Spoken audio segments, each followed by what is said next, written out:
Every empire runs out of money. None of them admit it. So they do the quiet tax, inflation. Rome did it. Weimar Germany did it. And if you look closely, we're doing it now. Here's the pattern. At the start, empires are hungry. They make money the hard way. Trade, production, conquest, innovation. Real value pays for real power. Taxes are enough. Confidence is high. The money is strong. But empires don't like to shrink. They like to keep the lifestyle of a rising empire, even after the growth slows. So the bills start coming in, armies to fund, officials to pay, debt to service, pensions to promise, wars to fight, citizens to calm. And the treasury realizes something ugly. We can't afford the empire we built. Now they have two options. Option A, tell people the truth. We have to cut. Option B, pay for it secretly. We'll let the currency absorb it. They almost always pick B, because cutting spending creates visible pain. Inflation creates invisible pain. Inflation is the perfect political trick because it looks like the market did it. The war did it. The oil did it. The supply chain did it.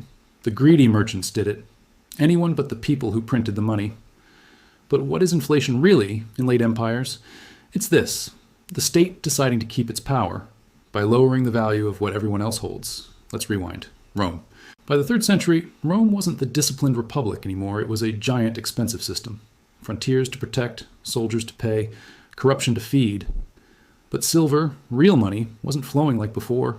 So they did what desperate empires do. They debased the coin. Same denarius, same emperor, less silver inside. From the outside, nothing changed. From the inside, the state just taxed everyone without saying the word tax. Merchants saw it. Prices crept up. Soldiers saw it. They demanded more coins. The state responded with more weak coins. That spiral, weaker money to survive today, is the inflation trick. Weimar Germany. Different time, same move, too many obligations, too little production. So they printed, then printed to cover the printing. At first it felt like a solution. Then people realized, wait, it's not goods that are rare, it's trust that's rare. Money kept moving faster just to buy the same bread. Ordinary people paid. The state bought time. Why do they do this? Because inflation pays 3 secret bills. It pays for old mistakes. Debt that was too big? Just make the money smaller. It spreads the pain to everyone, not just the rich, not just voters. Everyone. It protects power. The government keeps spending, hiring, funding, while you renegotiate your life around higher prices. That's why you always see inflation at the end of the imperial story, not at the start. It's the emergency option. The we can't admit we're broke, so we'll make you all a bit poorer option. Who pays? Not the people closest to the money, not the people who own assets, not the people who can move capital abroad. The people who pay are the ones stuck in the currency. Salaried workers whose pay adjusts once a year, but prices adjust every week. Small savers holding cash for safety. Retirees on fixed incomes. Local businesses forced to price in a falling unit. Inflation is a wealth transfer from the slow to the fast, from the obedient to the connected, from the people in cash to the people in assets. That's why rich people don't talk about inflation the same way. They say, inflation is running hot, so I'm rotating into X. Poor people say, why is chicken more expensive again? Same phenomenon, different side of the transfer, the modern version. Today, the trick is cleaner. No need to remove silver from coins. You just expand the balance sheet, flood credit, suppress interest, and call it support. You blame supply shocks. You blame greedflation. You tell people it will come down next year. But look at the structure. Government spending grows faster than tax income. Debt explodes. Raising taxes is unpopular. Cutting spending is impossible. So they let inflation run a bit high. That bit high is the tax.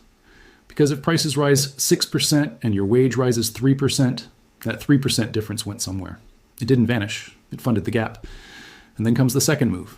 When people start to react to inflation by buying dollars or gold or foreign goods or crypto or just moving money faster, the state does what late empires always do. It blames the reaction, not the cause. Speculators are causing volatility. Exporters are hoarding dollars. Businesses are price gouging. People are panic buying. Then what? Controls, price controls, capital controls, import controls. You can't take more than X out of the country. You can't buy more than Y dollars. You must sell at this price. Translation, we used inflation to buy time. Now we have to stop you from escaping the inflation. That's the end game of the trick. So, are we doing it now? Look around. Record public debt. Politicians promising more, not less. Central banks that had to step in temporarily and then stayed.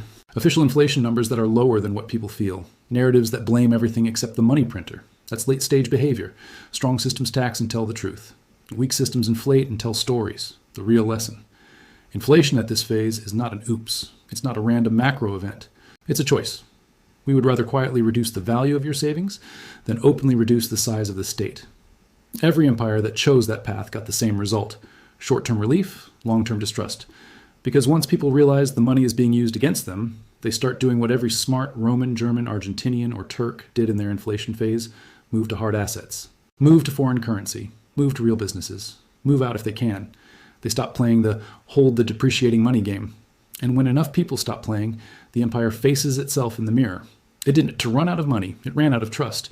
That's why inflation is the trick empires use right before they fall. Not because prices rising destroys a nation overnight, but because inflation exposes the truth. The empire wanted to stay big, so it made the people small.